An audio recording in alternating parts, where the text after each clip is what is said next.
The word of God is not merely information, it is revelation. தேவனுடைய வார்த்தை வெறும் தகவலோடு வருகிறதில்லை, வெளிப்பாடோடு வருகிறது.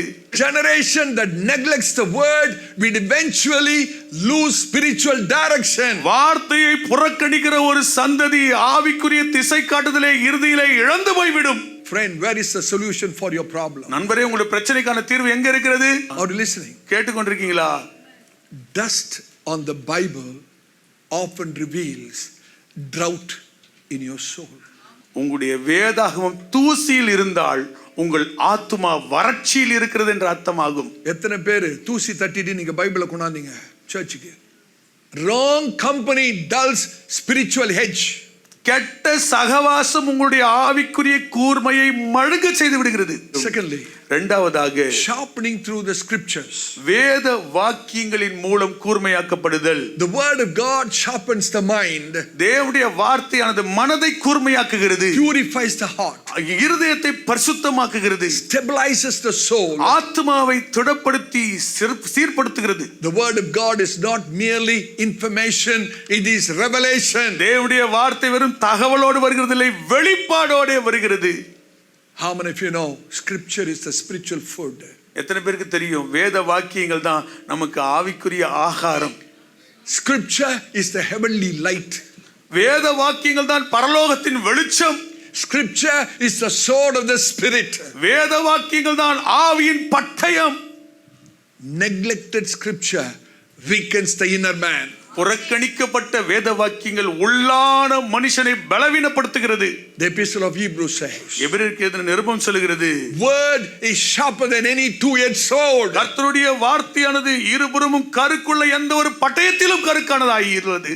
Amen. Amen. Early church grew strong because they continued in apostles' doctrines. ஆதி திருச்சபை வளர்ந்தது ஏனென்றால் அப்போஸ்தலருடைய உபதேசத்திலே அவர்கள் நிலைத்திருந்தார்களாம்.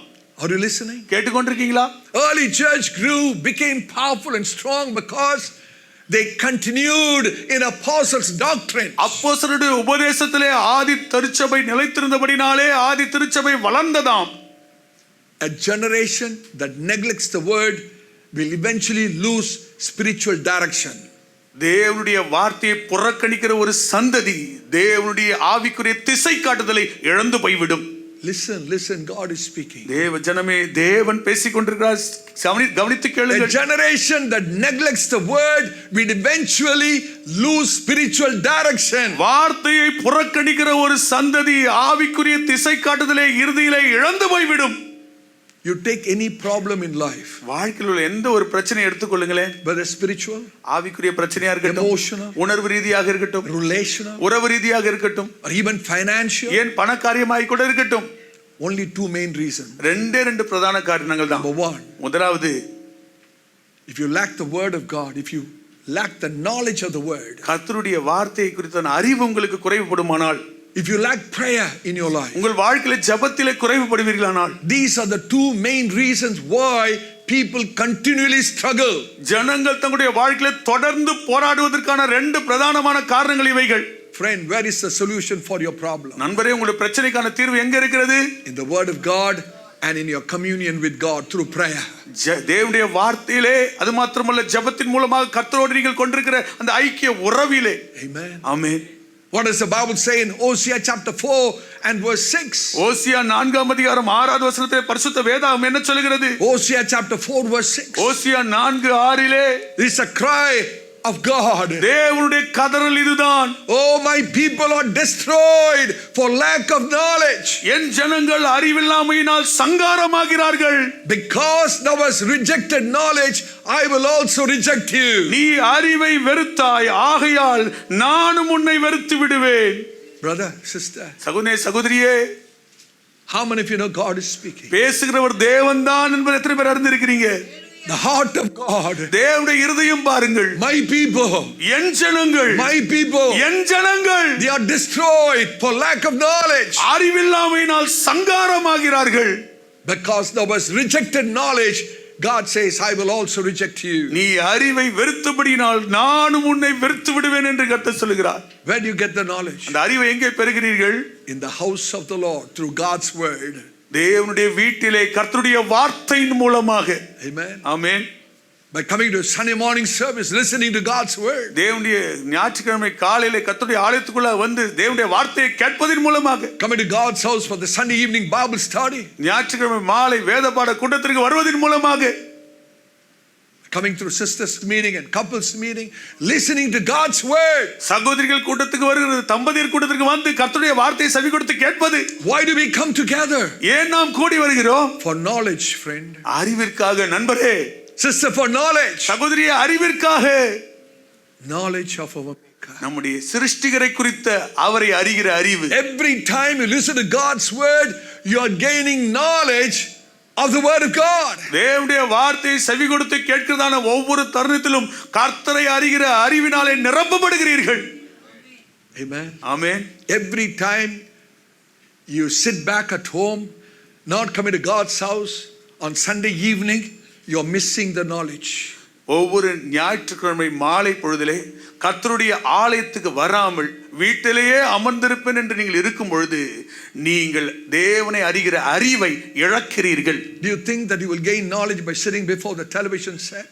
டிவி முன்னாடி உட்கார்றதன் மூலமாக கர்த்தரை அறிகிற அறிவு உங்களுக்கு கிடைக்கும் நினைக்கிறீங்களா? Sister, brother, சகோதரியே, don't be deceived. வஞ்சிக்கப்பட்டு போகாதீங்க. Amen. Can I show you a verse of the Old Testament? பழைய ஏற்பாட்டிலிருந்து ஒரு வசனத்தை உங்களுக்கு காண்பிக்கட்டுமாடியே? Beautiful. That has blessed my heart so many times. மிக அருமையான வசனம், அடியனுடைய இருதயத்தை அதிகமாய் ஆசீர்வதித்த Turn வசனம். about Ezra chapter 7 and verse 10.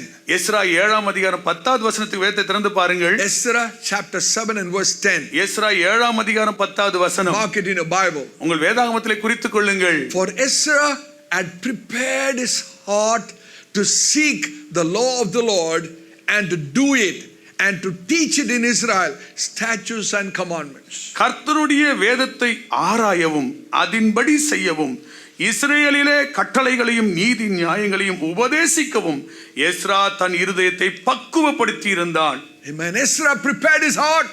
Ezra தன்னுடைய இருதயத்தை ஆயத்தப்படுத்தி இருந்தார். For 3 reasons. 3 காரணங்கள். Number 1, to seek the law of God. முதலாவது கர்த்தருடைய வேதத்தை ஆராயவும். Number 2, இரண்டாவது to obey the word of the Lord. கர்த்தருடைய வார்த்தையின்படி எல்லாம் செய்யவும். Number 3, மூன்றாவது to teach the word of the Lord. கர்த்தருடைய வார்த்தைகளை உபதேசிக்கவும். Ezra was not casually interested in God's word. Ezra தேவனுடைய வார்த்தையிலே அலட்சியமான ஆர்வத்தோடு இல்லை. He was committed to the scripture. வேத வாக்கியத்திற்கு தன்னை அர்ப்பணித்து ஒப்பு கொடுத்தார். God uses sharpened minds for kingdom impacts. தேவன் தமது ராஜ்யத்தின் தாக்கத்திற்காக கூர்மையாக்கப்பட்ட சிந்தைகளை பயன்படுத்துகிறார். That's the reason God used Ezra mightily. இது நிமித்தமாக தான் தேவன் எஸ்ராவை பலத்த ரீதியில் எடுத்து பயன்படுத்தினார். Church, are you listening? சபையாரை கேட்டுக்கொண்டிருக்கீங்களா? Bible does 4 powerful things in the life of a believer. ஒரு விசுவாசினுடைய வாழ்க்கையிலே பரிசுத்த வேதாகம் 4 வல்லமையான காரியங்களை செய்கிறது. Bible does 4 powerful things in the life of a believer. ஒரு விசுவாசினுடைய வாழ்க்கையிலே பரிசுத்த வேதாகம் 4 வல்லமையான காரியங்களை செய்கிறது. Quickly write it down. சீக்கிரமாக எழுதிக் கொள்ளுங்கள். Number 1, முதலாவது, it reveals God's character. அது தேவனுடைய குணாதிசயத்தை வெளிப்படுத்துகிறது. Reveals God's character. தேவனுடைய குணாதிசயத்தை வெளிப்படுத்துகிறது. Number 2, இரண்டாவது, it exposes man's condition. மனுஷனுடைய நிலைமையை வெளிப்படுத்தி காண்பிக்கிறது. It exposes man's condition. மனுஷனுடைய நிஜ நிலைமையை வெளிப்படுத்தி காண்பிக்கிறது. Number 3, மூன்றாவது, it corrects spiritual errors. ஆவிக்குரிய பிழைகளை அது சரி செய்கின்றது. It corrects spiritual errors. ஆவிக்குரிய பிழைகளை அது சரி செய்கிறது. Number 4, நான்காவது, it equips believers for victory. ஜெயத்திற்காக விசுவாசிகளை அது தேர்ச்சி அடைய செய்யும்படி செயல்படுகிறது. It equips believers for victory. ஆவிக்குரிய ஜெயத்திற்காக விசுவாசிகளை தேர்ச்சி அடைய செய்கிறது. Bible does 4 important things. வேதம் 4 முக்கியமான காரியங்களை செய்கிறது. What is number 1? முதலாவது என்ன? Reveals God's character. தேவனுடைய குணாதிசயத்தை வெளிப்படுத்துகிறது. What's number 2? இரண்டாவது என்ன? It exposes man's condition. மனுஷனுடைய நிஜ நிலைமையை வெளிப்படுத்துகிறது. What's number 3? மூன்றாவது என்ன? It corrects spiritual errors. ஆவிக்குரிய பிழைகளை சீர்படுத்துகிறது. What's number 4? நான்காவது என்ன? It equips believers for victory. விசுவாசிகளை ஜெயத்திற்காக தேர்ச்சிவிக்கிறது, பயிற்சிவிக்கிறது. The word sharpens discernment. வார்த்தையானது பகுத்தறிவை கூர்மையாக்குகிறது. So that believers can distinguish the truth from deception. சத்தியத்தை சத்தியம் இவைகள் வஞ்சகம் இவைகள் என்று பிரித்து வகுத்து பகுத்தறிய வேத வாக்கியம் பகுத்தறிவை கூர்மைப்படுத்துகிறது. Let me repeat. அடியேன் மறுபடியும் சொல்கிறேன். The word sharpens discernment. வேத வார்த்தையானது பகுத்தறிவை கூர்மையாக்குகிறது. So that believers can distinguish the truth from deception. விசுவாசிகள் இவைகளெல்லாம் வஞ்சகம் இவைகள்தான் சத்தியம் என்று பகுத்து பிரித்து உணரும்படியான அந்த பகுத்தறிவை தருகிறது. So that believers can distinguish the conviction from condemnation. ஆக்கினை தீர்ப்பு இவைகளெல்லாம் உணர்த்துதல் என்று சொல்லி வகைப்படுத்தி பார்க்கும்படிக்கு இது உதவுகிறது. So that believers can distinguish the voice of God from the worldly confusion. உலக பிரகாரமான குழப்பங்களில் இருந்து இவைகள்தான் இதுதான் தேவனுடைய சத்தம் இன்னதென்பதை பகுத்தறிய அது வழிவகுக்கிறது. Today many God's people are deceived. இன்றைக்கு அநேக தேவ பிள்ளைகள் வஞ்சகத்தில் இருக்கிறார்கள். Please listen my brother. என் சகோதரனே தயவு செய்து கேளுங்கள். Sister please listen. சகோதரியே தயவு செய்து கேளுங்கள். Today many believers feed daily on entertainments. இன்றைக்கு அநேக விசுவாசிகள் பொழுதுபோக்குகளை தான் ஆகாரமாக உட்கொள்கிறார்கள். Many believers feed daily on politics. அரசியல் விவரங்களை தான் தங்களுடைய ஆகாரமாக அநேகர் உட்கொள்கிறார்கள். Many believers feed daily on social media. அநேக விசுவாசிகள் சமுதாய ஊடகத்தை தான் போஷாக்காக உட்கொள்கிறார்கள். Many believers daily feed on worldly opinions. இன்றைக்கும் கூட அநேக விசுவாசிகள் உலக ரீதியான அனுமானங்களை தான் புசித்துக் கொண்டிருக்கிறார்கள். Yet starve spiritually through the neglect of scripture. இப்படி இருந்தும் வேத வாக்கியங்களை புறக்கணிக்கிறதன் மூலமாக ஆவிக்குரிய ரீதியிலே பட்டினி கிடக்கிறார்கள். God is grieved. தேவன் துக்கப்பட்டிருக்கிறார். Brother sister, சகோதரியே feeding on what? எதிலே போஷித்துக் கொண்டிருக்கிறீர்கள்? You're feeding your life on what? எதை கொண்டு நீங்கள் உங்கள் வாழ்க்கையை உட்கொண்டு போஷிக்கிறீர்கள்? Just entertainment? பொழுதுபோக்குகளிலா? Just politics? அரசியலிலா? Just social media? சமுதாய ஊடகத்தின் மூலமாகவா? Just worldly things? உலக பிரகாரமான காரியங்களை கொண்டா? Yet starve spiritually because you neglect the scripture. வேத வாக்கியங்களை நீங்கள் புறக்கணிக்கிறபடினாலே ஆவிக்குரிய ரீதியிலே நீங்கள் பட்டினி கிடக்கிறீர்களா? Early morning I was waiting upon God. அதிகாலை வேளையிலே பாஸ்டர் கர்த்தருடைய சமூகத்தை காத்து கொண்டிருந்தார். Couple of days ago as I was waiting upon the Lord, 2 நாட்களுக்கு முன்பதாக கர்த்தருடைய சமூகத்திலே காத்து கொண்டிருந்த போது I felt the Holy Spirit of God speaking to me and asking me to warn this church about something very important. பரிசுத்த ஆவியானவர் இந்த திருச்சபையாரிடத்திலே மிக முக்கியமான காரியத்தை குறித்து சொல்லி எச்சரிக்கும்படியாக திட்டமாய் கர்த்தரால் ஏவப்பட்டார். This warning comes from the Lord. இந்த எச்சரிப்பு கர்த்தரிடத்திலிருந்து வருகிறது. Sorry to say, some who call themselves believers தங்களை தாங்களே விசுவாசிகள் என்று சொல்லிக் கொள்ளுகிறவர்கள் today running after political personalities. இன்றைக்கு அரசியல் ரீதியான பிரமுகர்கள் பின்பதாக ஓடிக்கொண்டிருக்கிற பிரபலங்கள் பின்பதாக ஓடிக்கொள்கிறார்கள். Running after cinema stars. Cinema நட்சத்திரங்களுக்கு பின்பதாக ஓடிக்கொண்டிருக்கிறார்கள். You are calling yourself believer. உங்களையே நீங்க விசுவாசின்னு அழைச்சிக்கிறீங்க. But you are running after a cinema star. நீங்க ஒரு சினிமா நட்சத்திரத்துக்கு பின்னாடி ஓடுறீங்க. If you are doing this, இதை நீங்க செய்து கொண்டிருந்தால் I emerge with the Lord to tell you that you are accruing curse upon your family and upon your children. உங்கள் குடும்பத்தின் மீதும் உங்கள் பிள்ளைகளின் மீதும் நீங்கள் சாபத்தை தான் சேர்த்துக் கொள்கிறீர்கள் என்று சொல்லி அடியேன் எச்சரிக்கின்றேன். I am urging this. This is from the Lord. இது கர்த்தரிடமிருந்து வருகிறது. எச்சரிப்பு என்று அடியேன் சொல்லுகிறேன். This is from the Lord. இது கர்த்தரிடமிருந்து வருகிறது. If a believer runs after political personality or cinema star, ஒரு விசுவாசி அரசியல் பிரமுகருக்கு பிரபலத்துக்கு பின்னாடியோ அது சினிமா நட்சத்திரத்துக்கு பின்பதாக ஓடினால் you are accruing curse upon your family and upon your children. உங்கள் குடும்பத்தின் மீதும் உங்கள் பிள்ளைகள் மீதும் சாபத்தை நீங்கள் தேடிக் கொள்கிறீர்கள். Church, we are called to run after God who redeemed us, who died for us on the cross of Calvary. Kalvari சிலுவையிலே நமக்காக மரித்து நம்மை மீட்டெடுத்த நம்முடைய ஆண்டவராகிய இயேசு கிறிஸ்துவை அவரை பின்பற்றி ஓட வேண்டும் சபையாரே. Don't run after any mortal man. சாவுக்கு எதுவான அழிவுக்கு எதுவான எந்த மனுஷன் பின்னாடி ஓடாதீங்க. Can I go one step further? இன்னும் ஒரு படி மேல செல்லட்டுமா? If there's any believer, if you have kept such a star or political personality in your DP, உங்களுடைய டிபி பக்கத்துல இப்படிப்பட்ட அரசியல் பிரபலங்களையோ சினிமா நட்சத்திரங்களையோ புகைப்படத்தை நீங்க வச்சிருந்தா, it's a curse. அது ஒரு சாபம். It's a curse. அது ஒரு சாபம். It's a curse. அது ஒரு சாபம். Repent and remove it today. மனம் திரும்பி அதை இன்றைக்கே நீக்கி போடுங்கள். I say this in the name of the Lord Jesus Christ. ஆண்டவராகிய இயேசு கிறிஸ்துவின் நாமத்தினாலே இதை அடியேன் சொல்லுகிறேன். If you listen to God's word and do it, God may have mercy on you. நீங்கள் கர்த்தருடைய வார்த்தையை கேட்டு அதன்படி செய்வீங்களானா கர்த்தர் ஒருவேளை உங்களுக்கு இறங்குவார். You know what the Bible says? பரிசுத்த வேதம் என்ன சொல்லுது தெரியுங்களா? Turn your Bibles. வேதத்தை திறந்து பாருங்க. Romans chapter 1. ரோமர் 1ஆம் அதிகாரம் verse 32. 32வது வசனம். Romans chapter 1 and verse 32. ரோமர் 1:32. Who knowing the judgment of God, that they which commit such things are worthy of death, not only do the same, but have pleasure in them that do them. இப்படிப்பட்டவைகளை செய்கிறவர்கள் மரணத்திற்கு பாத்திரராய் இருக்கிறார்கள் என்று தேவன் தீர்மானித்த நீதியான தீர்ப்பை அவர்கள் அறிந்திருந்தும் அவைகளை தாங்களே செய்கிறதும் அல்லாமல் அவைகளை செய்கிற மற்றவர்களிடத்தில் பிரியப்படுகிறவர்களுமாய் இருக்கிறார்களாம். God's word is very clear. தேவனுடைய வார்த்தை தெள்ளந்தெளிவாய் உள்ளது. Listen please. தயவு செய்து கவனித்து கேளுங்கள். For God's judgment to come upon you, you need not be a cinema actor or actress. தேவனுடைய நியாயத்தீர்ப்பு உங்கள் மீது வருவதற்கு நீங்கள் சினிமா நடிகனாகவோ நடிகையாகவோ இருக்க வேண்டிய அவசியம் இல்லை.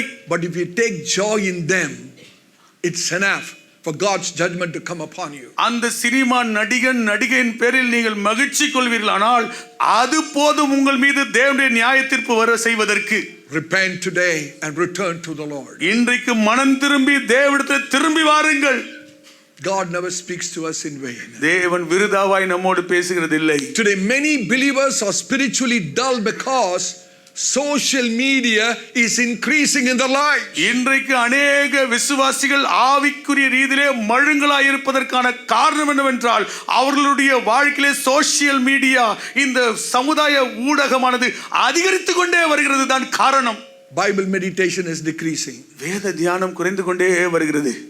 Friend, we cannot remain spiritually sharp while feeding constantly on worldly distractions. உலக ரீதியான கவன சிதறல்களாலே நாம் போஷிக்கப்பட்டு அதை உட்கொண்டு கொண்டே வருவோமானால் நம்மால் ஆவிக்குரிய ரீதியிலே கூர்மையானவர்களாக இருக்க முடியாது சபையாரே. A neglected Bible produces weakened convictions. புறக்கணிக்கப்பட்ட வேதாகமானது உள்ளுணர்வு பலவீனமாக்கப்பட்டதாக தான் மாறிவிடும். It makes our emotion unstable. நம்முடைய உணர்வுகளை நிலையற்றதாக மாற்றி விடுகிறது. Makes your spiritual life shallow.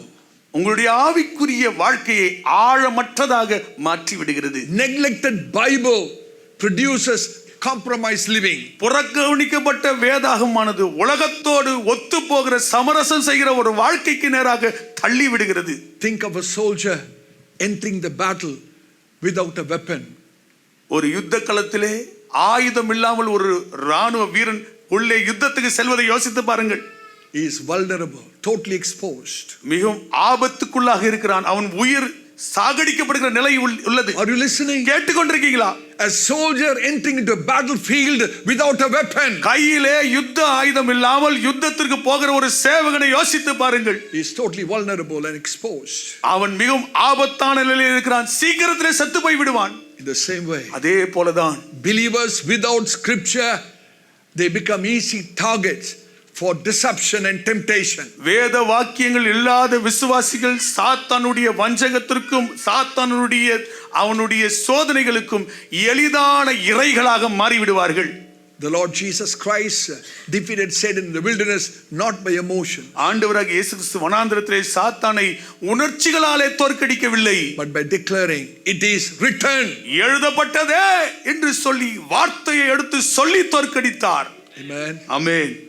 young believer once said like this, ஒரு வாலிப விசுவாசி இப்படியாக சொன்னார், I have no time to read the Bible. வேதத்தை வாசிப்பதற்கு எனக்கு நேரமே இல்லை.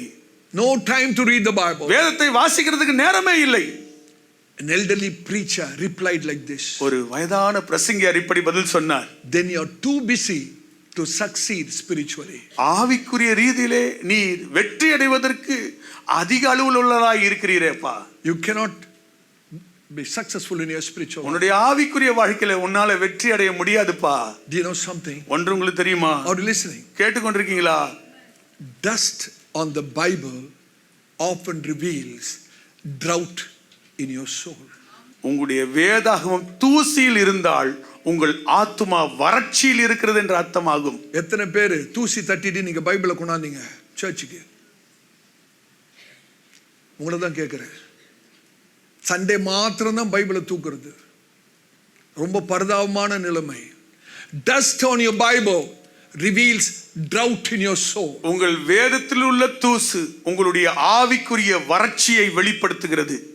The word of God strengthens faith. கர்த்தருடைய வார்த்தையோ விசுவாசத்தை பலப்படுத்துகிறது. Sharpens wisdom. ஞானத்தை கூர்மைப்படுத்துகிறது. Purifies motives. உள்நோக்கங்களை பரிசுத்தப்படுத்துகிறது. Stabilizes emotions. உணர்வுகளை சீர்படுத்துகிறது. Amen. ஆமென். Daily Bible devotion develops spiritual sharpness. அனுதின வேத தியானமானது ஆவிக்குரிய கூருணர்வை அதிகரிக்கிறது. I strongly believe. அடியன் வளமாய் உணர்கிறேன். Today God is raising a generation that will not only carry the Bible but live the Bible. இன்றைக்கு கர்த்தர் ஒரு சந்ததியை எழுப்பிக் கொண்டிருக்கிறார். அந்த சந்ததி வேதாகமத்தை சுமக்கிறது மாத்திரமல்ல, வேதாகமத்தை வாழ்ந்து காண்பிக்கிற சந்ததி.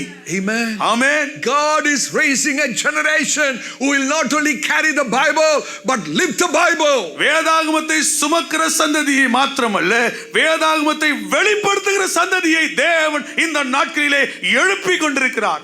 Amen. Amen. In days of disruption, only spiritually grounded believers will remain unshakable. வஞ்சகத்தின் காலகட்டத்திலே வேதாகமத்திலே ஆவிக்குரிய ரீதியிலே வேரூன்றி ஆழமாய் இருக்கிற விசுவாசிகள் மட்டும்தான் அசைக்கப்பட முடியாதவர்களாய் விளங்குவார்கள். Did you hear me? அடியேன் சொன்னதை கேட்டீங்களா? In the days of disruption, வஞ்சகத்தின் காலகட்டத்திலே only believers who are grounded in the scripture will remain unshakable. வேத வார்த்தையிலே ஆழமாய் வேரூன்றி இருக்கிறவர்கள் மட்டும்தான் அசைக்க முடியாதவர்களாய் உறுதியாய் இருப்பார்கள். Sharpening through the scripture. வேத வாக்கியங்களின் மூலம் கூர்மையாக்கப்படுதல். Number 3. மூன்றாவது, sharpening through sanctification. சுத்திகரிக்கப்படுதலின் மூலம் கூர்மையாக்கப்படுதல். Holiness preserves spiritual sharpness. பரிசுத்தம் தான் ஆவிக்குரிய கூர்மைத்தன்மையை பத்திரப்படுத்துகிறது. Sin dulls the conscience. பாவம் மனசாட்சியை மழுங்க செய்கிறது. Compromise weakens convictions. உலகத்தோடு ஒத்து போகுதல் உள்ளுணர்வை பலவீனப்படுத்துகிறது. Think of Joseph for a moment. ஒரு க்ஷணம் யோசேப்பை யோசித்து பாருங்க. Joseph maintained purity in Egypt despite temptation. சோதனை எகிப்திலே இருந்தும் கூட யோசேப்பு தன்னுடைய பரிசுத்தத்தை காத்து கொண்டார். Though surrounded by immorality, அவர் அதாவது சன்மார்க்க நெறி காரியங்களிலே தவறின சூழ்நிலை நடுவிலே he refused compromise because he feared God. தேவனுக்கு அவர் பயந்திருந்தபடினாலே உலகத்தோடு சமரசம் செய்து ஒத்து போவதை அவர் மறுத்துவிட்டார். He feared God more than fearing man. எந்த ஒரு மனுஷனுக்கு பயப்படுவதை பார்க்கிலும் தேவனுக்கு பயந்து நடந்தார். Friend, what is the result? நண்பரே, பலன் என்ன? That holiness protected his destiny. அவருடைய பரிசுத்தம் அவருடைய இலக்கை பத்திரமாய் காத்தது. Amen. Amen. What was his destiny? அவருடைய இலக்கு தான் என்ன? To become the premier of Egypt. எகிப்தினுடைய அதிபதியாய் மாறுவது. What protected his destiny? அவருடைய இலக்கை லட்சியத்தை எது பாதுகாத்தது? His holiness protected his destiny. அவருடைய பரிசுத்தம் அவருடைய இலக்கை பத்திரப்படுத்தி பாதுகாத்தது. My friend, என் நண்பரே, sin does not destroy spiritual life suddenly. பாவமானது ஒரு ஆவிக்குரிய வாழ்க்கையை திடீரென்று அழிக்காது. It dulls spiritual sharpness gradually. படிப்படியாக ஆவிக்குரிய கூர்மைத்தன்மையை மழுங்க செய்கிறது. Sin dulls conviction. பாவம் உள்ளுணர்வை மழுங்க செய்கிறது. Sin dulls discernment. பாவம் பகுத்தறிவை மழுங்க செய்கிறது. Sin dulls passion for God. பாவமானது தேவன் பேரில் கொண்டிருக்கிற பேரார்வத்தை மழுங்கச் செய்கிறது. Sin dulls divine authority. பாவமானது தெய்வீக அதிகாரத்தை மழுங்கச் செய்கிறது. Think of Samson in the Bible. வேதாகமத்தில் உள்ள சிம்சோனை யோசித்து பாருங்க. Samson in the Bible is a warning. Is a warning. வேதாகமத்தில் உள்ள சிம்சோன் நமக்கு ஒரு எச்சரிப்பு. Go home and read Judges chapter 16. We don't have time to read. வீட்டுக்கு சென்று நியாயாதிபதிகள் 16ஆம் அதிகாரத்தை வாசித்து பாருங்கள், இப்போது நேரம் இல்லை. Judges chapter 16. நியாயாதிபதிகள் 16ஆம் அதிகாரம். Samson may have died in victory. ஜெயத்தில் வேண்டுமானால் Samson மரித்திருக்கலாம். But he lived in moral and spiritual defeat. அவரோ சன்மார்க்க ரீதியிலே ஆவிக்குரிய ரீதியிலே தோல்வியில் தான் வாழ்ந்தான். He destroyed God's enemy. தேவ சத்துருக்களை அவன் அழித்தான். But did not live like God's friend. தேவனுடைய சிநேகிதனைப் போல அவன் வாழவில்லை. Can we just read one verse from the chapter? அந்த அதிகாரத்திலிருந்து ஒரே ஒரு வசனத்தை நாம் வாசிப்போமா? Just one verse. ஒரே ஒரு வசனம். Judges chapter 16. நியாயாதிபதிகள் 16ஆம் அதிகாரம். And see verse 21. 21வது வசனத்தை பார்ப்போம். Judges chapter 16 verse 21. நியாயாதிபதிகள் 16:21. But the Philistines took him, put out his eyes, brought him down to Gaza, bound him with fetters of brass, and did it grind in the prison house. பெலிஸ்தர் அவனை பிடித்து அவன் கண்களை பிடுங்கி அவனை காசாவுக்கு கொண்டு போய் அவனுக்கு 2 வெண்கல விலங்குகள் போட்டு சிறைச்சாலையிலே மாவரைத்து கொண்டிருக்க வைத்தார்கள். A very tragic verse. மிகவும் சோககரமான ஒரு வசனம். This verse describes 3 things. இந்த வசனம் 3 காரியங்களை வெளிப்படுத்துகிறது. Write it down if possible. கூடுமானால் எழுதி கொள்ளுங்கள். Blinding, குருடாக்குறது, binding, கட்டுகிறது, grinding effects of sin. பாவத்தினுடைய மாவரைக்க வைக்கிறதான தாக்கங்கள். 3 effects of sin. பாவத்தினுடைய 3 தாக்கங்கள். Blinding, குருடாக்குவது, binding, கட்டுவது, grinding effects of sin. மாவரைக்க வைப்பது, இதுதான் பாவத்தினுடைய 3 தாக்கங்கள். Samson walked in darkness. Samson இருளிலே நடந்தான். Died in the darkness. இருளிலே மரித்தான். Of course, God in his mercy forgave him. தேவன் தம்முடைய கிருபையினால் அவரை மன்னித்தார். Restored his strength. அவருடைய பலத்தை அவருக்கு திரும்ப அளித்தார். But do you know something? ஒன்று உங்களுக்கு தெரியுமா? God did not restore his sight. தேவன் அவருடைய பார்வையை திரும்ப தரவில்லை. God did not restore his ministry. தேவன் அவருடைய ஊழியத்தை திரும்ப தரவில்லை. Sister, brother, சகோதரனே, சகோதரியே, God is warning. தேவன் எச்சரிக்கிறார். Holiness sharpens clarity. பரிசுத்தம் தெளிவை கூர்மைப்படுத்துகிறது. Holiness sharpens confidence. பரிசுத்தம் திட நம்பிக்கையை கூர்மைப்படுத்துகிறது. Holiness sharpens communion with God. பரிசுத்தம் தேவனோடு கூட சம்பாஷணையை கூர்மைப்படுத்துகிறது. Holiness sharpens our character. பரிசுத்தமானது நம்முடைய குணாதிசயத்தை கூர்மைப்படுத்துகிறது. Some believers want power without purity. சில விசுவாசிகளுக்கு வல்லமை வேண்டுமாம், பரிசுத்தம் வேண்டாமாம். But God sharpens clean vessels. தேவனோ பரிசுத்தமான பாத்திரங்களை தான் கூர்மைப்படுத்துகிறார். The anointing flows strongest through surrendered lives. அர்ப்பணிக்கப்பட்ட ஒப்பு கொடுக்கப்பட்ட வாழ்க்கையின் மூலமாக தான் பரிசுத்த அபிஷேகத்தின் வல்லமையாய் பாய்கிறது. Try to understand like this. இப்படியாய் புரிந்து கொள்ளுங்கள். A dirty mirror cannot reflect clearly. அழுக்கான கண்ணாடி தெளிவான பிம்பத்தை பிரதிபலிக்காது. Are you listening? கேட்டுக்கொண்டிருக்கிறீங்களா? A dirty mirror cannot reflect clearly. அழுக்கான கண்ணாடி பிம்பத்தை தெளிவாக காண்பிக்காது. The same way, அதே போலதான் an impure heart cannot reflect God's glory effectively. அசுத்தமான இருதயமானது தேவனுடைய மகிமையை ஆக்கப்பூர்வமான விதத்திலே வெளிப்படுத்தாது. Young man, young woman, வாலிப மகனே, வாலிப மகளே, holiness is not bondage. பரிசுத்தம் என்பது ஒரு அடிமைத்தனம் அல்ல. Holiness is protection. பரிசுத்தம் தான் பாதுகாப்பு. Today the world celebrates compromise. இன்றைக்கு உலகத்தோடு ஒத்து போகிறதை கொண்டாடுகிறது. But heaven rewards consecration. பரலோகமோ பிரதிஷ்டை அர்ப்பணிப்பிற்கு பலன் தருகிறது. Amen. Amen. Sharpening through sanctification. சுத்திகரிக்கப்படுதலின் மூலம் கூர்மையாக்கப்படுதல். Number 4. நான்காவது, sharpening through suffering. பாடுகளின் மூலம் கூர்மையாக்கப்படுதல்.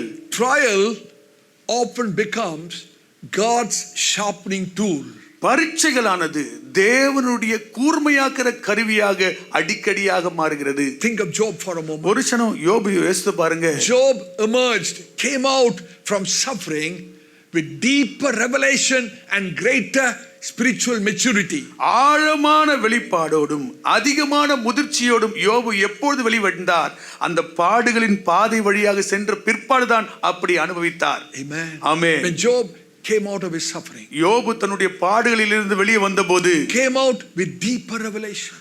ஆழமான வெளிப்பாடோடு வந்தார். He says, my Redeemer lives. அவர் சொல்கிறார், என் மீட்பர் உயிரோடு இருக்கிறார். He came out with greater spiritual maturity. அதிகமான ஆவிக்குரிய முதிர்ச்சியோடு வெளிவந்தார். You know what happened? என்ன நடந்தது தெரியுங்களா? Job's story in a nutshell. யோபுனுடைய வாழ்க்கை வரலாறு ஒரே ஒரு வரியில் சொல்ல வேண்டுமானால், What Satan intended for destruction, God used for development. எவைகளை எல்லாம் அழிக்கும்படியாக சாத்தான் பயன்படுத்தினானோ அவைகளை தேவனாகிய கர்த்தர் மேம்படுத்தும்படியாக உருவாக்கினார். Hallelujah. Hallelujah. What Satan intended for destruction, God used for development. அழிவுக்காக சாத்தான் எவைகளை எல்லாம் எத்தனம் பண்ணினானோ அவைகள் அனைத்தையும் தேவனாகிய கர்த்தர் மேம்படுத்துவதற்காக எடுத்து பயன்படுத்தினார். Church, do you know something? சபையாரே, ஒன்று உங்களுக்கு தெரியுமா? Some lessons are only learned in the valleys. சில பாடங்கள் பள்ளத்தாக்கில் மட்டும்தான் கற்றுக்கொள்ளப்பட முடியும். Some lessons are learned only in tears. சில பாடங்கள் கண்ணீரில் மட்டும்தான் கற்றுக்கொள்ளப்பட முடியும். Some lessons are learned only during waiting season. சில பாடங்கள் காத்திருக்கிற காலகட்டத்தில் மட்டும்தான் கற்றுக்கொள்ளப்பட முடியும். Some lessons can be learned only under pressure. சில பாடங்கள் அழுத்தத்திற்கீழாக இருந்து மட்டும்தான் கற்றுக்கொள்ளப்பட முடியும். God often sharpens his people through adversity. தேவன் நெருக்கடியின் மூலமாக தான் அதிகமாய் தம்முடைய மக்களை கூர்மையாக்குகிறார். Gold is purified through fire. அக்கினியின் மூலமாக பொன் தங்கமானது சுத்தமாக்கப்படுகிறது. Knives are sharpened through friction. கத்திகள் உராய்ச்சலின் மூலமாக தான் கூர்மையாக்கப்படுகிறது. Strong believers are developed through testing. வல்லமையான விசுவாசிகள் பரீட்சையின் மூலமாக தான் உருவாக்கப்படுகிறார்கள். Amen. Amen. A sculptor was once asked how we created a beautiful statue from very rough and rugged stone. மிக ஒரு கடினமான ஒரு பாறையின் மூலமாக ஒரு அழகான வடிவத்தை உருவாக்கின ஒரு சிற்பாச்சாரி இடத்துல இப்படி ஒரு கேள்வி கேட்கப்பட்டது. How did you make this beautiful statue? ஐயா, இந்த சிலையை எப்படிங்க ஐயா நீங்க உருவாக்கினீங்க? How did you create this beautiful statue from a rugged rock stone? மிக கடினமான ஒரு பாறை, இதை வச்சு எப்படி உங்களால இவ்வளவு அழகான சிற்பத்தை உண்டு பண்ண முடிஞ்சது? You know what he said? அவர் என்ன சொன்னார் தெரியுங்களா? I simply removed everything that did not belong to this statue. இந்த அருமையான சிற்பத்திற்கு பொருந்தாத எல்லா மற்ற பாறையின் துகள்களை எல்லாம் வெட்டி செதுக்கி விட்டேன், அவ்வளவுதான் செய்தேன். That's a secret of beauty. இதுதான் இந்த அழகின் ரகசியம். Friend, this is what God is doing in your life. நண்பரே, இதைதான் தேவன் உங்கள் வாழ்க்கையிலே செய்து கொண்டிருக்கிறார். God is sharpening you spiritually. தேவன் உங்களை ஆவிக்குரிய ரீதியிலே கூர்மையாக்கி கொண்டிருக்கிறார். God is beautifying you spiritually. தேவன் உங்களை ஆவிக்குரிய ரீதியிலே அழகுபடுத்தி கொண்டிருக்கிறார். How does he do that? அதை எப்படி அவர் செய்கிறார்? Removing everything that does not belong to your spiritual life. உங்களுடைய ஆவிக்குரிய வாழ்க்கைக்கு பொருந்தாத அதற்கு ஏற்றவாறு இருக்காத ஒவ்வொரு காரியத்தையும் அனைத்தையும் அவர் அப்புறப்படுத்தி கொண்டே இருப்பதன் மூலமாக. Sometimes suffering removes pride. சில நேரத்தில் பாடுகள் நம்முடைய பெருமையை நீக்கி போடுகிறது. Suffering removes self-dependence. பாடுகள் சுயத்தை சார்ந்து கொள்ளுதலை நீக்கி போடுகிறது. Suffering removes carnality. பாடுகள் மாம்சீக எண்ணங்களை நீக்கி போடுகிறது. Some hardships are not punishment, they are preparations. சில கடினமான பாதைகள் தண்டனை அல்ல, நம்மை ஆயத்தப்படுத்துவதற்கு ஏதுவானவை. There's a beautiful verse in the Bible about the Lord Jesus Christ while he lived on this earth in the flesh. ஆண்டவராகிய இயேசு கிறிஸ்து இந்த பூமியில வாழ்ந்தபோது அவரை குறித்ததான ஒரு அழகான ஒரு வசனம் இருக்கிறது. Look at the Bible, Hebrews chapter 5 verse 8. எபிரேயர் நிருபம் 5ஆம் அதிகாரம் 8வது வசனத்தை வாசித்து பாருங்களேன். Hebrews chapter 5 verse 8. எபிரேயர் 5ஆம் அதிகாரம் 8வது வசனம். Though ye were a son, yet learned ye obedience by the things which he suffered. அவர் குமாரனாய் இருந்தும் பட்ட பாடுகளினாலே கீழ்ப்படிதலை கற்றுக்கொண்டார். What else we need, brother? இதற்கு மேல வேற என்ன நமக்கு தேவைங்க? If this suffering was needed for the Lord Jesus Christ, while he lived on this earth in this flesh, இந்த மாம்சத்திலே ஆண்டவர் இயேசு இருந்தபோது அவருக்கே இந்த பாடுகள் அவசியமாய் இருக்கும் பொழுது how much more we need suffering to learn valuable spiritual lessons. விலை மதிக்க முடியாத ஆவிக்குரிய பாடங்களை நாம் கற்றுக்கொள்வதற்கு நமக்கு பாடுகள் எவ்வளவு அதிகமாய் தேவை என்பதை சிந்தியுங்கள். You know what psalmist say? சங்கீதக்காரர் என்ன சொல்றாரு தெரியுங்களா? Psalm 119 verse 71. 119ஆம் சங்கீதம் 71வது வசனத்திலே, Psalm 119 verse 71. 119ஆம் சங்கீதம் 71வது வசனத்திலே, it is good for me that I have been afflicted, that I may learn thy statutes. நான் உபத்திரவப்பட்டது எனக்கு நல்லது, அதனால் உமது பிரமாணங்களை கற்றுக்கொள்ளுகிறேன். Amen. Amen. Dear church, சபையாரே, if any preacher tells you no suffering for a child of God, கர்த்தருடைய பிள்ளை என்று வந்தால் பாடுகளே இல்லை என்று யாராவது ஒரு பிரசங்கியார் சொல்லுவாரானால், don't ever believe that preaching. அந்த பிரசங்கத்தை தயவு செய்து நம்பவே நம்பாதீங்க. It's a preaching that contradicts the very words of the Lord Jesus Christ. ஆண்டவராகிய இயேசு கிறிஸ்து சொன்ன வார்த்தைகளுக்கு முரணாக உள்ள வார்த்தை பிரசங்கம் அது. What did the Lord Jesus say? ஆண்டவர் இயேசு என்ன சொன்னார்? In this world you shall have tribulation. இந்த உலகத்திலே உங்களுக்கு உபத்திரவம் உண்டு. Be of good cheer, for I have overcome the world. ஆனாலும் திடன் கொள்ளுங்கள், நான் இந்த உலகத்தை ஜெயித்தேன். And in me you might have peace. என்னிலே உங்களுக்கு சமாதானம் உண்டாகும். Hallelujah. Hallelujah. Blessed be the name of the Lord. கர்த்தருடைய நாமம் ஸ்தோத்திரிக்கப்படுவதாக. One more thought before I close. அடியேன் முடிப்பதற்கு முன்பதாக கடைசி குறிப்பு. Sharpening through spiritual fellowship. ஆவிக்குரிய ஐக்கியத்தின் மூலமாக கூர்மையாக்கப்படுதல். Very important. மிக முக்கியமானது. Sharpening through spiritual fellowship. ஆவிக்குரிய ஐக்கியத்தின் மூலம் கூர்மையாக்கப்படுதல். God sharpens believers through godly fellowship. தேவ பக்தியுள்ள ஐக்கியத்தின் மூலமாக தேவன் விசுவாசிகளை கூர்மைப்படுத்துகிறார். I mean, through God-given church fellowship, God sharpens our spiritual life. தேவன் நமக்கு தந்திருக்கிற ஆவிக்குரிய சபை குடும்பத்தின் ஐக்கியத்தின் மூலமாக ஆவிக்குரிய ரீதியிலே தேவன் நம்மை கூர்மையாக்குகிறார். Hear this wisdom from Proverbs 27:17. நீதிமொழிகள் 27:17 ஞானத்தின் வார்த்தைகளை கேளுங்கள். Wisdom in Proverbs 27:17. நீதிமொழிகள் 27:17 ஞானத்தின் வார்த்தைகள். As iron sharpeneth iron, so a man sharpeneth the countenance of his friend. இரும்பை இரும்பு கருக்கிடும், அப்படியே மனுஷனும் தன் சிநேகிதனுடைய முகத்தை கருக்கிடுகிறான். Amen. Amen. How does God sharpen your spiritual life? உங்களுடைய ஆவிக்குரிய வாழ்க்கையை தேவன் எப்படி கூர்மையாக்குகிறார்? Through another brother, sister in the body of Christ and the church fellowship. திருச்சபை ஐக்கியத்தில் உள்ள இன்னொரு சகோதரன் இன்னொரு சகோதரியின் மூலமாக தான். In the Old Testament, Moses mentored Joshua. பழைய ஏற்பாட்டிலே மோசே யோசுவாவுக்கு அவர் வழி நடத்தினார். Elijah mentored Elisha. எலியா எலிசாவை வழி நடத்தினார். In the New Testament, புதிய ஏற்பாட்டிலே Paul mentored Timothy. பவுல் தலைமைத்துவத்திலே தீமோத்தேயுவை நடத்தினார். Corrected him. அவரை சரிப்படுத்தினார். Encouraged him. உற்சாகப்படுத்தினார். Sharpened him for ministry. ஊழியத்துக்காக அவரை கூர்மைப்படுத்தினார். Dear God's people, அருமையான தேவ ஜனமே, wrong company dulls your spiritual edge. கெட்ட சகவாசம் உங்கள் ஆவிக்குரிய கூர்மையை மழுங்க செய்து Hear விடுகிறது. me? கேட்டீங்களா? Wrong company dulls spiritual edge.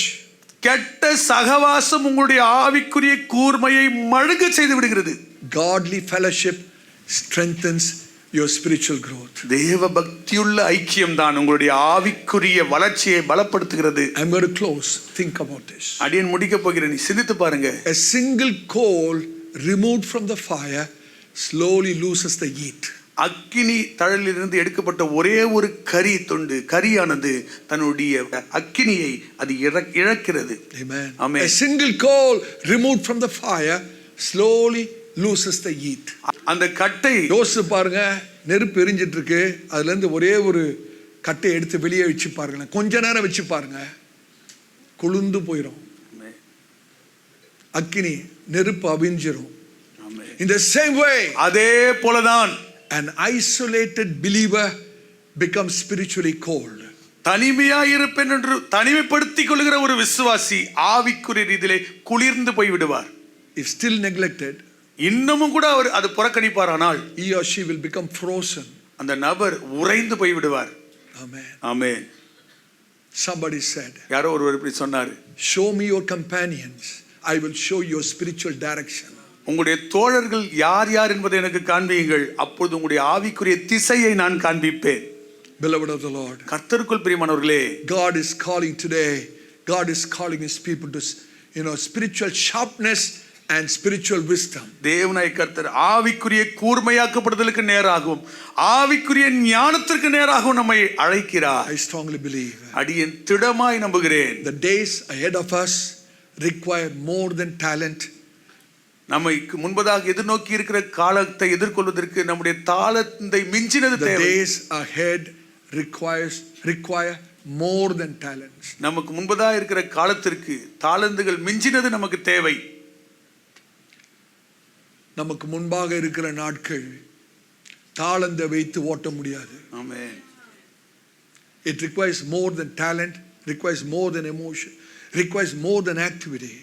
It requires spiritual sharpness. நம்முடைய தாளந்துகள், திறமைகள், முயற்சிகள், அதை தாண்டி ஆவிக்குரிய கூர்மை நமக்கு தேவை. We need sharpened spirits. கூர்மையாக்கப்பட்ட ஆவி நமக்கு தேவை. We need discerned hearts. பகுத்தறியப்பட்ட இருதயங்கள் தேவை. We need holy lives. பரிசுத்த ஜீவியம் தேவை.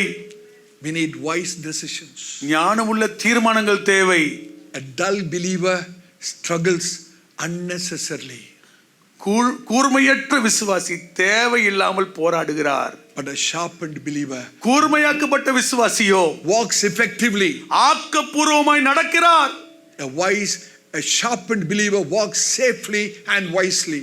கூர்மையாக்கப்பட்ட விசுவாசி பத்திரமாயும் நடக்கிறார், ஞானமாயும் நடக்கிறார்.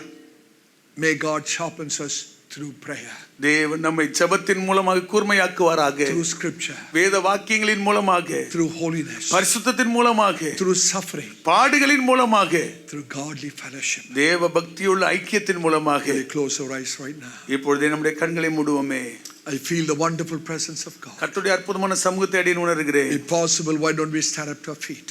கூடுமானால் நாம் அனைவரும் எழும்பி நிற்போம். God wants to sharpen our spiritual life through prayer. ஜெபத்தின் மூலமாக தேவனாய் கர்த்தர் நம்முடைய ஆவிக்குரிய வாழ்க்கையை கூர்மையாக்க விரும்புகிறார். Through the scriptures, வேத வாக்கியங்களின் மூலமாக, through holiness, பரிசுத்தத்தின் மூலமாக, through suffering, பாடுகளின் மூலமாக, through fellowship. ஐக்கியத்தின் மூலமாக.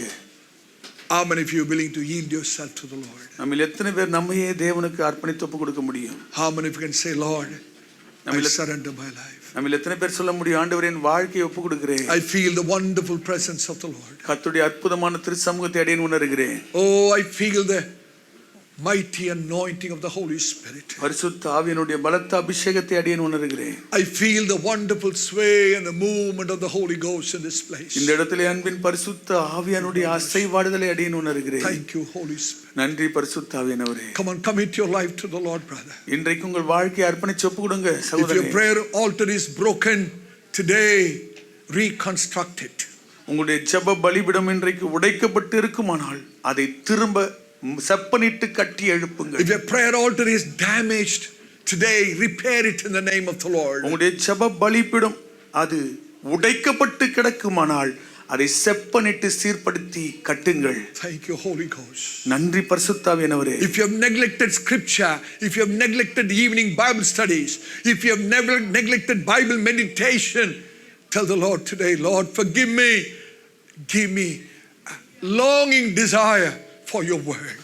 தேவனுடைய வார்த்தையை நீங்கள் புறக்கணித்திருப்பீர்களானால், ஞாயிற்றுக்கிழமை சாயந்தரத்திலே நடக்கிறதான வேத பாட கூடத்தை அலட்சியம் பண்ணி வீட்டிலேயே இருந்திருப்பீர்களானால், வேத தியானத்தை தனிப்பட்ட ரீதியிலே புறக்கணித்திருப்பீர்களானால், இந்த நாளிலே மனம் திரும்பி, ஆண்டவரே உம்முடைய வார்த்தையின் பேரில் எனக்கு அடங்காத வாஞ்சையை, உம்முடைய திருவசனத்தின் பேரில் ஒரு தனியா தாகத்தை எனக்கு தாங்கையா என்று சொல்லி கேளுங்கள்.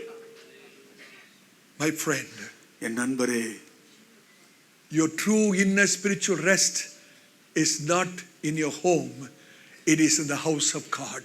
உங்களுடைய உள்ளான உண்மையான இளைப்பாறுதல் உங்களுடைய வீட்டில் அல்ல, தேவனுடைய ஆலயத்தில் தான் உள்ளது. You may think you can take rest by staying back at home, but I tell you, in the name of the Lord, your true rest is not in your home, it is in the house of God. ஒருவேளை நீங்க நினைக்கலாம், வீட்டில இருந்தா கொஞ்சம் இளைப்பாறலாமே. அடியேன் சொல்லுகின்றேன், உங்களுடைய உள்ளான உண்மையான இளைப்பாறுதல் கர்த்தருடைய ஆலயத்தில், கர்த்தருடைய வீட்டில் மட்டும்தான் என்பதை மறந்துவிட வேண்டாம். Thank you, Holy Spirit. நன்றி பரிசுத்தாவியானவரே. Will you just offer your life to the Lord? உங்க வாழ்க்கையை ஆண்டவருக்கு ஒப்பு கொடுப்பீங்களா? Will you surrender your life to the Lord? உங்க வாழ்க்கையை தேவனுக்கு அர்ப்பணிப்பீர்களா? Will your heart communicate with God today, saying, God, I totally heal myself to you? உங்களுடைய இருதயம் தேவனிடத்திலே சம்பாஷித்து, ஆண்டவரே முழுவதுமாக என்னை அர்ப்பணிக்கிறேன் என்று சொல்லி ஒப்பு கொடுப்பீங்களா? How many of you can honestly say, yes, Lord, my spiritual life is blunted. It has become so dull and weary. Father, many a time I don't even feel your presence.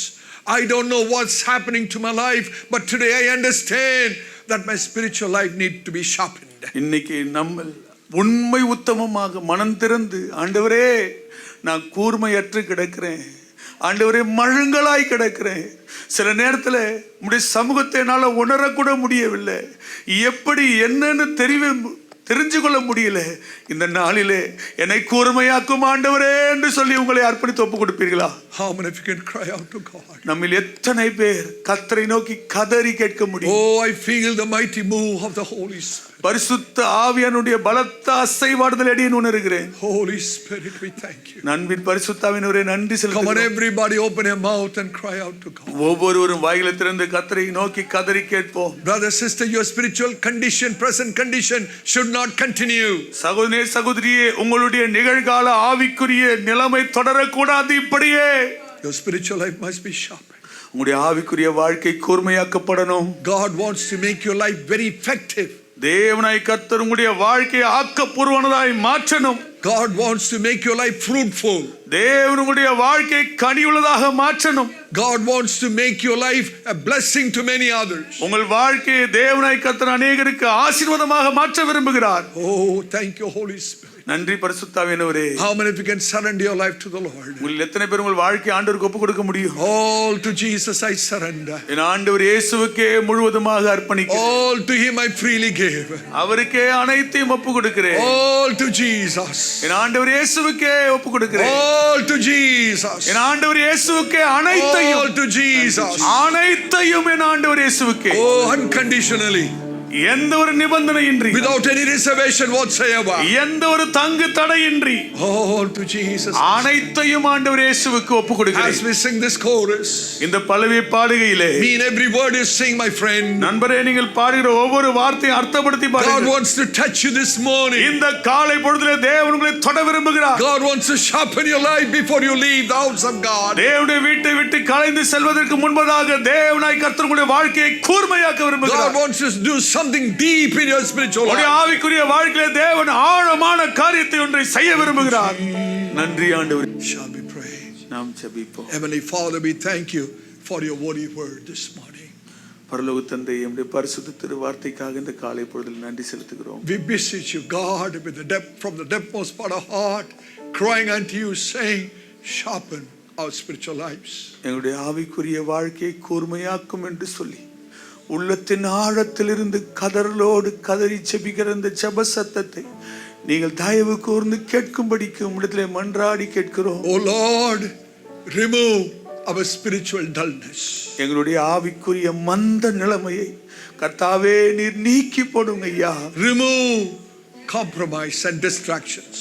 உலகத்தோடு ஒத்து போகிற சமரசத்தையும் உலக ரீதியான கவன சிதறல்களையும் நீக்கி போடுவீராக. Remove spiritual laziness from our lives, God. எங்களுடைய ஜீவியத்திலிருந்து ஆவிக்குரிய சோம்பல் தன்மையை அப்புறப்படுத்தி போடும். Teach us to pray fervently. ஊக்கமாய் ஜெபிக்க எங்களுக்கு கற்றுத்தாங்க ஐயா. Teach us to study your word deeply. உம்முடைய வார்த்தையை ஆழமாய் நாங்கள் கற்றுக்கொள்ள படிக்க எங்களுக்கு கற்றுத்தாங்க ஐயா. Help us to walk in holiness faithfully. பரிசுத்தத்திலே உண்மையாய் நாங்கள் நடக்க எங்களுக்கு உதவி செய்தருளும். Help us to endure suffering patiently. பொறுமையாக பாடுகளை நாங்கள் சகிக்க எங்களுக்கு அனுகிரகம் தாங்க ஐயா. Help us to grow through godly fellowship wisely. ஞானமாய் தேவ பக்தியுள்ள ஐக்கியத்திலே நாங்கள் வளர்ச்சி அடைய எங்களுக்கு உதவி Fill செய்தோம். us with divine wisdom, God, தெய்வீக ஞானத்தினால் எங்களை நிரப்புங்க ஐயா. so that we will make right decisions in life. வாழ்க்கையிலே சரியான தீர்மானங்களை நாங்கள் எடுக்கும்படிக்கு Avoid distractions. ஆண்டவரே கவன சிதறல்களை நீக்கி போடும். Preserve relationships. உறவுகளை பத்திரப்படுத்துங்க ஐயா. Protect our destiny. எங்களுடைய லக்கை பத்திரப்படுத்துங்க ஐயா. Remove spiritually, hallelujah, Master God, everything that is unwanted, corrupting our life. எங்களுடைய வாழ்க்கையிலே தேவையில்லாதவைகள் எங்களை கரைப்படுத்துகிற எல்லாவற்றையும் நீர் அப்புறப்படுத்தி போடுவீராக.